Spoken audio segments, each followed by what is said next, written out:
Bonjour les amis. Pourquoi la classe politique camerounaise est médiocre? C'est très simple.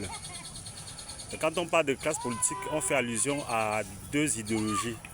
L'idéologie dominante, celle qui est au pouvoir, et l'idéologie alternative, celle qui produit des idées alternatives pour atteindre le pouvoir. La médiocrité de l'idéologie dominante vient du fait que, vous voyez, nous avons un président qui a un âge avancé, près de 92 ans. Et aucun de ses lieutenants n'est prêt à prendre la relève, par peur d'être mis en prison. Du coup, ils ont développé le facteur de médiocrité. Personne ne veut prendre le risque, ni eux, ni tous leurs alliés sur le plan économique. Maintenant, on a la partie de l'idéologie dominante qui est toujours divisée en deux. L'idéologie alternative, je voulais dire, l'idéologie alternative proche du pouvoir, celle de la majorité.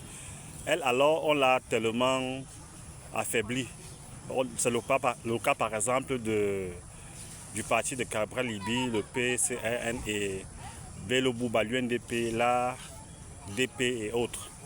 Toutes ces partis sont neutralisés. Maintenant, les partis radicaux, ceux du MRC, du SIF et autres, tous ces partis ont été neutralisés, ont été décapités.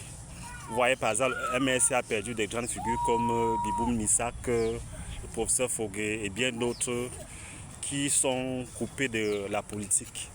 Le SIF, avec finalement Joshua aussi, qu'on a choisi de représenter à la place de Nietzsche.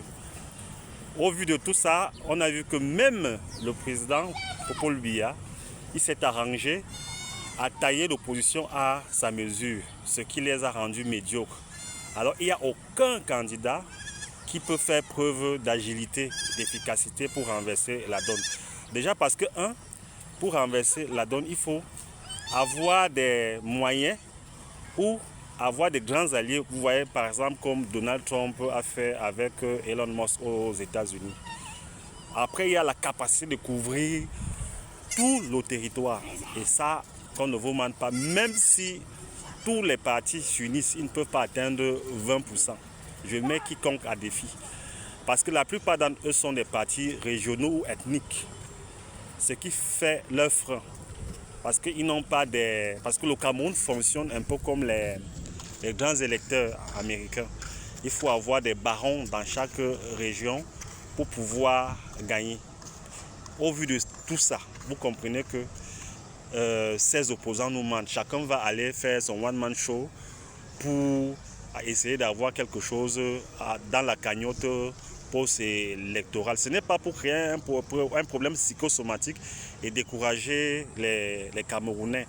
C'est qu'il faut une vraie alternative, une vraie tendance. Et malheureusement, les élections sont bientôt. On ne voit pas encore cette dynamique-là. Elle est moribonde. Et c'est dû à quoi? À des chefs politiques qui sont moribonds.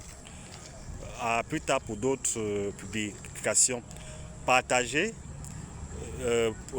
appréciez pour que nous continuions à faire notre travail pour sensibiliser la plupart des Camerounais. Merci.